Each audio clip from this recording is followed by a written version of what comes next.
প্রিয় ছাত্রছাত্রী, আজকে সবার আকাঙ্ক্ষিত এবং প্রত্যাশা যে ক্লাস নোট ইউটিউব চ্যানেলে ভাস্কর স্যার কবে উচ্চ মাধ্যমিকে 4th সেমিস্টার ইংরাজি সাজেশনটা দেবে। আজকে আমি 4th সেমিস্টারের সাজেশনটা এখানে প্রোভাইড করছি।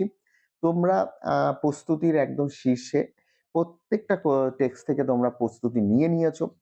শুধুমাত্র আমি আজকে তোমাদের সামনে প্রত্যেকটা টপিক ওয়াইজ কিছু কোয়েশ্চেন আমি তোমাদেরকে সাজেস্ট করছি। শুধুমাত্র একটি টপিক পড়েই যারা পরীক্ষা দেবে তাদের জন্য তো 100% অ্যাকুরেট সাজেস্টিভ নোটস সাজেশন এটা।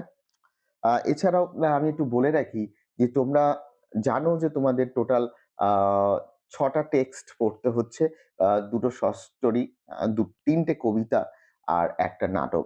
যারা মনে করছো প্রত্যেকটা সেকশন থেকে একটা করে টেক্সট পড়ে যাবো আর সেখান থেকেই কোয়েশ্চেন লিখে আসবো, তাদেরকে বলি আজকের এই 100% সাজেস্টিভ সাজেশনটা তোমার এক স্টেপ আগিয়ে দিল অন্যদের থেকে। তাই চলো দেরি না করে আজকে আমরা শুধুমাত্র বিটিকিউ এর নোটস এর সাজেশন আমরা দেখে নেব। আগামী ভিডিওতে আমরা এখান থেকে শর্ট স্টোরি থেকে, কবিতা থেকে যা এসএকিউ আসে সেগুলো দেব এবং গ্রামার এবং রাইটিং যা আছে সমস্ত সাজেশন তোমরা পেয়ে যাবে।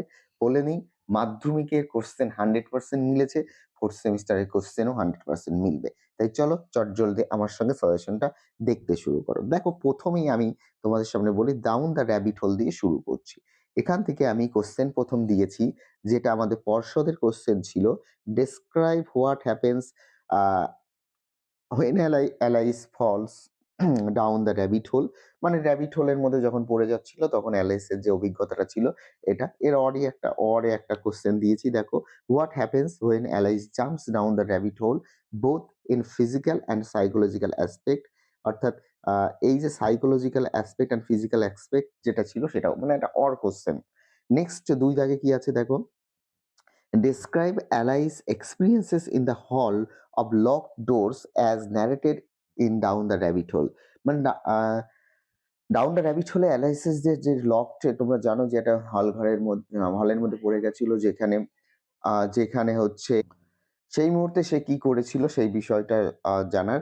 ৩ নম্বর কোয়েশ্চেন একটা এভারেজ কোয়েশ্চেন, তবু আমি দিয়ে রেখেছি কারণ অনেক সময় এই বছর যেহেতু নতুন ফার্স্ট পরীক্ষা হচ্ছে তার জন্য এই এভারেজ কোয়েশ্চেনটা তোমাদের দেখে রাখা উচিত। যে what was the special about the white rabbit, যে হোয়াইট র‍্যাবিটের স্পেশালিটি কি ছিল, আর why did Alice follow the white rabbit, white র‍্যাবিটকে কেন সে ফলো করেছিল। ৩ নম্বর কোয়েশ্চেনটা দেখি, ৪ নম্বর কোয়েশ্চেন, সরি ৪ নম্বর কোয়েশ্চেনটা দেখো, এখান থেকে একটা লাইন তুলেছি, মোস্ট ইম্পোর্টেন্ট লাইন আমার মনে হয়েছে। যে অনেক সময় তোমাদের লাইন তুলে কোয়েশ্চেন হবে, যে Dania a miss me very much tonight, খুব ইম্পোর্টেন্ট একটা কোয়েশ্চেন, তোমরা এটা দেখে রাখতে পারো। আরেকটা ৫ দাগে কিছু লাইন তোলা আছে, মানে ৫, ৬, এই লাইনগুলো কিন্তু আমার মনে হয়েছে মোস্ট ইম্পোর্টেন্ট লাইন। তোমরা কিন্তু এই লাইনগুলো একটু দেখে রাখতে পারো। আশা করি তোমরা প্রত্যেকে প্রস্তুতি নিয়েছো। তবু এই লাইনগুলো একবার দেখে নিও। যে ৫ নম্বরে কি আছে? Oh my ears and whiskers to how late it's getting, who makes the remark and in what situation, এই জাতীয় কোয়েশ্চেন গুলো। তোমরা স্ক্রিনশট নিতে পারো এবং তোমাদের যে সাজেশন রয়েছে যেসব স্যারের, তাদের সঙ্গে সাজেশনটা মিলিয়ে নাও। দেখো, থোরলি বিটিকিউ যেটা মোটে হয়েছে, যেটা আমরা ৭ নম্বর কোয়েশ্চেনে আসি, bring out the significance of the title down the rabbit hole, অর্থাৎ তোমাদের সবথেকে গুরুত্বপূর্ণ এটা, এরকমই বিটিকিউ থ্রোলি তুলে দিতে পারে যে ডাউন দ্য র‍্যাবিট হোলের টাইটেলটা কি ছিল, মানে শিরোনামটা যে গুরুত্ব সেটা ব্যাখ্যা করো। আর আরেকটা কোয়েশ্চেন কিন্তু ক্যারেক্টার অফ অ্যালিস, অর্থাৎ অ্যালিসের চরিত্র কি, আর হচ্ছে আ র‍্যাবিটের চরিত্র, অর্থাৎ লাস্টের এই যে দুটো কোয়েশ্চেন, এই দুটো তোমরা কিন্তু দেখতে পারো। কারণ এখান থেকে এরকম টাইপেরও প্রশ্ন হতে পারে। তো চলো, যারা মনে করছো যে ডাউন দ্য র‍্যাবিট হোল পড়বে তাদের এই ৯ টা কোয়েশ্চেনই তোমরা যদি পড়ে যাও, এর ভিতরেই তুমি কোয়েশ্চেন কমন পেয়ে যাবে 100%। এরপরে আসি 3 কি কোয়েশ্চেন থেকে যে বিটিকিউ গুলো তোমাদের সাজেশন করেছি সেগুলো একটু দেখে নাও। দেখো, প্রথম question, what were the 3 question that the tsar wanted to be answered? Why did he need the answer? What was he dissatisfied with the answers given by the scholar and learned man? মানে তার রাজামশাইয়ের কোন প্রশ্নের সে উত্তর জানতে চেয়েছিল, সে তার প্রশ্নের উত্তরগুলো তার কাছে প্রয়োজন কেন হয়েছিল, বা সেই প্রশ্নের উত্তর যারা দিয়েছিল তার থেকে সে ডিসস্যাটিসফাইড কেন হয়েছিল। আমি একটু বলে নিই, যারা মনে করছো এই সাজেস্টিভ কোয়েশ্চেনের অ্যান্সার গুলো আমরা নিতে চাই, বা সম্পূর্ণ ফ্রি অফ কস্ট অ্যান্সার গুলো আমি প্রোভাইড করব, তারা কমেন্ট সেকশনে আই নিড অ্যান্সার বলে বা আমি অ্যান্সার নিতে চাই এইরকম ভাবে লিখে দাও, আমি তোমাদেরকে অ্যান্সার প্রোভাইড করার লিঙ্ক আমি তোমাদেরকে দিয়ে দেবো। সামান্য কিছু সময়ের একটু চ্যানেলটার পিছনে দিলেই হয়তো আশা করি তুমি 40-এ 40 পেতে পারো। চলো সেকেন্ড কোশ্চেনটা কি বলেছে? সেকেন্ড কোশ্চেনটা বলেছে দেখো, what were the question that had occur to the tsar, মানে কোন প্রশ্ন রাজার মাথায় এসছিল, আর why did he need the correct answer to those question, and why did he do when he was not satisfied with the answer of the learned man. মানে তার প্রশ্ন কি মাথায় কি এসছিল, সে সঠিক প্রশ্নের উত্তর কেন জানতে চেয়েছিল, এবং তার যে ল্যান্ড ম্যানরা তার যে প্রশ্ন দিয়েছিল সেটা সে সন্তুষ্ট না হয়ে সে কোথায় গেছিল। দেখো 1 আর 2 এর কোশ্চেনটা কিন্তু সেম উত্তর হবে, হয়তো 2-একটা সেন্টেন্স আলাদা হবে। 3 নম্বর কোশ্চেন খুব গুরুত্বপূর্ণ একটা কোশ্চেন, এটা কিন্তু পরীক্ষায় দিতেই পারে, যেটা হচ্ছে তোমরা একটু ভালো করে দেখবে, একটা লাইন তুলে কোশ্চেন আছে, all the answer being different the tsar agreed none of them, মানে সমস্ত প্রশ্নের উত্তর যেহেতু আলাদা ছিল, মানে ভিন্ন ভিন্ন হয়েছিল, তোমরা গল্পটা পড়তে গিয়ে প্রথমেই জানতে পেরেছো, তাই সে কাউকেই মেনে নিল না, বা কারোর উত্তরই সে মেনে নিল না। এই জাতীয় দিয়ে প্রশ্নগুলো শর্ট কোশ্চেন, শর্ট টাইপের কোশ্চেন এতে কিছু আছে, তোমরা সেটা দেখে নিতে পারো। 4 নম্বরটা কি বলেছে? আই রিজলভ টু কিল, মানে আমি আপনাকে হত্যা করার জন্য মানে সংঘবদ্ধ বা প্রতিশ্রুতি নিয়েছিলাম। হু ওয়াজ দ্য বিয়ার্ডেড ম্যান, মানে ওই যে ক্ষতবিক্ষত মানুষটা যখন এসে বলেছিল তার সঙ্গে কথোপকথন হয়েছে, সেই বিষয়টা তোমরা কেউ দেখতে পারো। 5 নম্বর কোশ্চেনটা মোস্ট ইম্পর্টেন্ট, এটা কিন্তু মনে হচ্ছে আমাকে দিতে পারে, সেটা হচ্ছে কি, uh you have already been answered, আপনি তো মানে যখন রাজামশাই হারমিটের কাছে চেয়ে বলেছিল যে আপনি যখন উত্তর দিলেন না, তাহলে আমি চলে যাচ্ছি। তখন কিন্তু হারমিট একটা কথা বলেছিল যে আপনি কিন্তু প্রশ্নের উত্তর পেয়ে গেছেন। তার মানে এই লাইনটাও কিন্তু মোস্ট ইম্পোর্টেন্ট লাইন। ৬ নম্বর কোয়েশ্চেনটা হচ্ছে কি দেখো, রিমেম্বার একটা লাইন তুলে কোয়েশ্চেন করেছি। Remember then who is the মানে রিমেম্বার দেন মনে রাখবেন এই বিষয়টা, এটা নিয়ে একটা ক্যাজুয়াল কোয়েশ্চেন, এটা একটু জাস্ট দেখে রেখো। তারপর ৭ নম্বর কোয়েশ্চেনটা how was the wounded man revived, এইটা কিন্তু একটা ভীষণ গুরুত্বপূর্ণ। এই দুটো আর ৭ আর ৮ একদম সেম কোয়েশ্চেন, মানে কিভাবে সেই আ ক্ষতবিক্ষত মানুষটাকে সে আশ্রয় মানে সুস্থিত করেছিল, মানে তার যে সেবাটা করেছিল। অর্থাৎ এই যে প্রশ্নটা দেখো তোমরা দেখতে পাচ্ছ যে উন্ডেড ম্যানের যে নার্সিং ব্যাপারটা রয়েছে, দেখো ১ম এ এই নার্সের ব্যাপারটা এবং তার কাছে ক্ষমা চাইলো। বিষয়টা কিন্তু, এবং লাস্টের দিকে সে কি করে তার ভালো বন্ধু হয়ে গেল। অর্থাৎ ৯ নম্বর কোয়েশ্চেনটাও কিন্তু এক। তার মানে তোমরা দেখছো যে কোয়েশ্চেন মনে হচ্ছে পার্টিকুলারলি অনেকগুলো, কিন্তু তোমরা যদি লক্ষ্য করো ৭ থেকে তোমার ৮ নম্বর কোয়েশ্চেন ৯ নম্বর কোয়েশ্চেন পর্যন্ত কিন্তু একই উত্তর হবে। প্রশ্নগুলো বিভিন্ন রকমের হয়েছে। তাই এইরকমই প্রত্যেকটা এই যে ৩ টে প্রশ্নের উত্তর একটা প্রশ্ন থেকে কিভাবে লেখা যায়, তার নোটস যদি তুমি নিতে চাও, সেটা কিন্তু তুমি কমেন্টে পিন করতে পারো।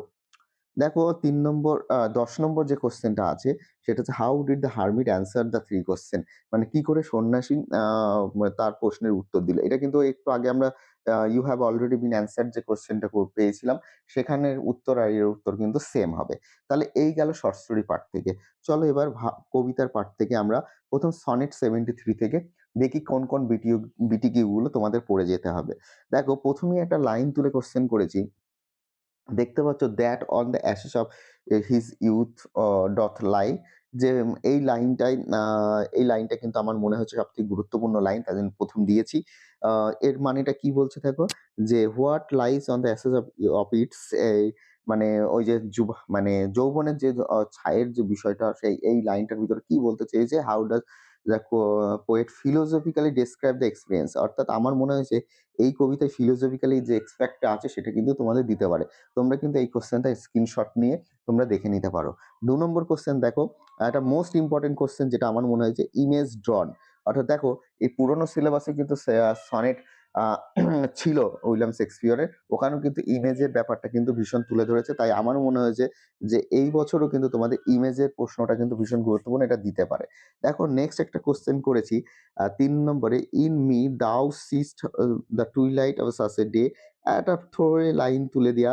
আ এইরকম লাইন তুলে দিয়ে প্রশ্ন হতে পারে। তারপর ৪ নম্বরটা দেখো, "that time of year thou mist in me behold" এটাও একটা লাইন তুলে, অর্থাৎ এই সনেট 73 থেকে আমার যতদূর মনে হচ্ছে যেকোনো একটা লাইন তুলে কিন্তু প্রশ্ন হতে পারে। দেখো ৫ নম্বর কোয়েশ্চেনটা কি বলেছে? ৫ নম্বর কোয়েশ্চেনে তো অনলি টাইটেল এর কথা বলা হয়েছে যে কবিতার টাইটেলটা কি? বা কবিতায় দেখো এই সন ৬ নম্বর কোয়েশ্চেনটা দেখো, ৬ নম্বর করতে ইমেজেস। এর আগে আমরা ইমেজ নিয়ে একটা প্রশ্ন তোমাদেরকে দিলাম। অর্থাৎ এখানে যে ৩ টে ইমেজের কথা বলা হয়েছে, 3 ইমেজ, ৩ টি ইমেজ, এটা কিন্তু মোস্ট ইম্পোর্টেন্ট। এটা ৩ টি ইমেজ নিয়ে আসতেই পারে। দেখো এই ইমেজের প্রশ্নটা কত রকমভাবে আসছে। সাথে দেখো what image according to the poet. তার মানে তুমি দেখছো হয়তো এখানে চ্যানেলে যে অনেকগুলো করে প্রশ্ন, অনেকগুলো প্রশ্নর টাইপ বা ভ্যারাইটি আছে। কিন্তু উত্তর কিন্তু একটাই হবে। যেমন আগের একটা প্রশ্ন ৬, ৭ এর উত্তর কিন্তু একই রকম হবে। ৮ নম্বর কোয়েশ্চেনটা দেখো, which by and by black night take away, এটাও একটা লাইন তুলে কোয়েশ্চেন। তার মানে তোমাদের কিন্তু এই লাইন তুলে প্রশ্নগুলো কিন্তু তোমাদেরকে পড়ে যেতেই হবে। আর সবথেকে গুরুত্বপূর্ণ, যদি আ প্রশ্ন একটু চালাকি করে দেয় তাহলে যে এই যে লাভ পোয়েম সনেট 73 যেটা লাভ পোয়েম ছিল সেটাও কিন্তু তোমরা একটু দেখতে পারো। নেক্সট দেখো, আম আমার ১১ দাগের যে প্রশ্নটা বলবো এটা কিন্তু মোস্ট ইম্পোর্টেন্ট কোয়েশ্চেন ১১ নম্বরে রেখেছি। এই লাইনটাও কিন্তু খুব ইম্পোর্টেন্ট, যেটা হচ্ছে গিয়ে বেয়ার রুইন্ড কোয়ার্স, এটা আমরা কবিতার একদম শেষ পার্টের দিকে পাই বা মাঝামাঝি পাই, যেখানে পাখির গানটা যে আ ব্যাখ্যাটা রয়েছে সেটা সম্পর্কে আমাদের জানতে হবে। পরে দেখো যারা হক রোস্টিং পড়বে বলছে, হক রোস্টিংটা দেখে নিই আমরা। হক রোস্টিং এ ১ম এই কিন্তু সবথেকে গুরুত্বপূর্ণ আমি বেশ কয়েক জায়গায় দেখেছি, সেটা হচ্ছে কি ড্রামাটিক মোনোলগ। মানে এই কবিতাটা ড্রামাটিক মোনোলগ এর ব্যাখ্যা করতে হবে। এটা কিন্তু আসবেই, আমার মনে হচ্ছে এই কোয়েশ্চেনটা দিতে পারে। তারপরে দেখো রয়েছে কি ফিজিক্যাল উম আ প পাওয়ার্স, এটা আ পাওয়ার্স বানানটা একটু ঠিক করে নিও, পাওয়ার্স হবে। ফিজিক্যাল পাওয়ার্স এর ব্যাপারটা রয়েছে। কমন ফিজিক্যাল ফিচার্স রয়েছে। তার মানে দেখো একই কোয়েশ্চেন বারবার বিভিন্ন রকমভাবে ঘুরে আসছে। তারপর দেখো ৪ এ আছে "There is no sophistry in my body"। তারপরে চ ৫ এ আছে দেখো "Now I hold creation in my foot"। তার মানে কি দেখো কবিতা থেকে যতগুলো প্রশ্ন করছি বেশিরভাগই কিন্তু লাইন তুলে প্রশ্ন।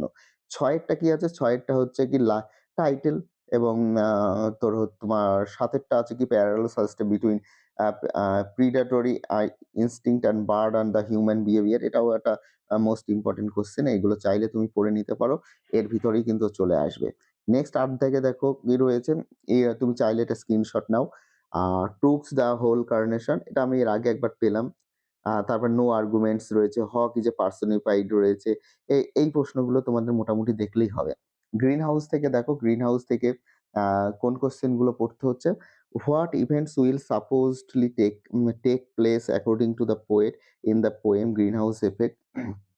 এটা ভীষণ একটা গুরুত্বপূর্ণ কোয়েশ্চেন। নেক্সট হচ্ছে কি ২ নম্বরেরটা, "what picture of the city drawn by the poet", একদম ভবিষ্যতের ছবিটা এখানে কবি কি দেখিয়েছেন, এবং এই টাইটেলটা দেখবা প্রত্যেকটা কবিতার কিন্তু টাইটেল, সেন্টার, আইডিয়া এবং সাবস্ট্যান্স কিন্তু তোমাদের পড়ে যাওয়া উচিত। কারণ এই কটা প্রশ্ন যদি তুমি পড়ে যাও তাহলে যাই আসুক না কেন, যখন তুমি কোনো কিছুই লিখতে পারবে না, তুমি কিন্তু এই কটা প্রশ্ন লিখে আসলেও তুমি কিন্তু নাম্বারটা পাবে।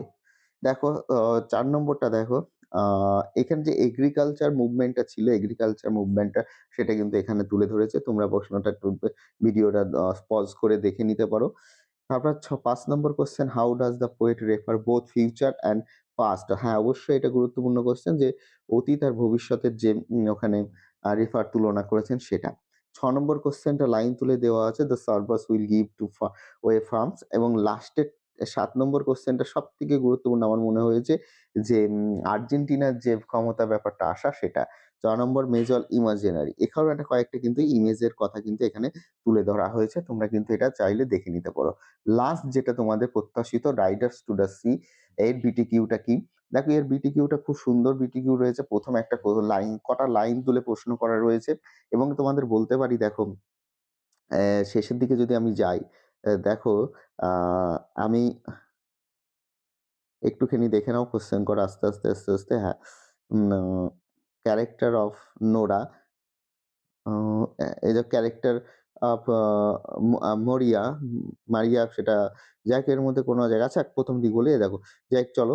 দেখো ডেসক্রাইব দ্য মারিয়াস ক্যারেক্টার এটা হচ্ছে মোস্ট ইম্পোর্টেন্ট কোয়েশ্চেন একটা কিন্তু। এই তোমাদের এখানে টোটাল আ চরিত্র আছে ৩ টে। আমি ১ম এ বললাম আর এই দেখো চরিত্র এই নোরা আর বার্টলের চরিত্র আর হচ্ছে নোরা মারিয়ার চরিত্র এই ৩ টে চরিত্রের মধ্যে যেকোনো একটা আসতে পারে। তারপরে দেখো কি বলছে I have seen the fearfulest things of any person have been seen এটা আমি বেশ কয়েকটা কোয়েশ্চেন পেপারে মানে বেশ কয়েক জায়গায় আমি দেখেছি। এটা চাইলে তোমরা কিন্তু লক্ষ্য করতে পারো। হয়তো দেখা যাচ্ছে এই কোয়েশ্চেনটা এসছে। আ দেখো আস্তে, কোয়েশ্চেন গুলো তোমরা দেখে নাও। ভিডিওটা বেশ বড়ই হয়ে গেল। আ তোমরা তবু স্ক্রিনশট নিয়ে বিষয়গুলো দেখে নিতে পারো। আর একটা জিনিস বলে দিই, আমি যে সাজেশন দিলাম এই সাজেশন 100% মিলবে। এরপরে পরবর্তীতে আমি ২ মার্কের যে কোয়েশ্চেন গুলো সেগুলো নিয়ে আসছি এবং রাইটিং, গ্রামার নিয়েও আসছি। আর বলতে পারি যদি কেউ ফ্রি নোটস নিতে চাও তাহলে অবশ্যই কমেন্ট করো। তাদের আমি নোটস প্রোভাইড করে দেব।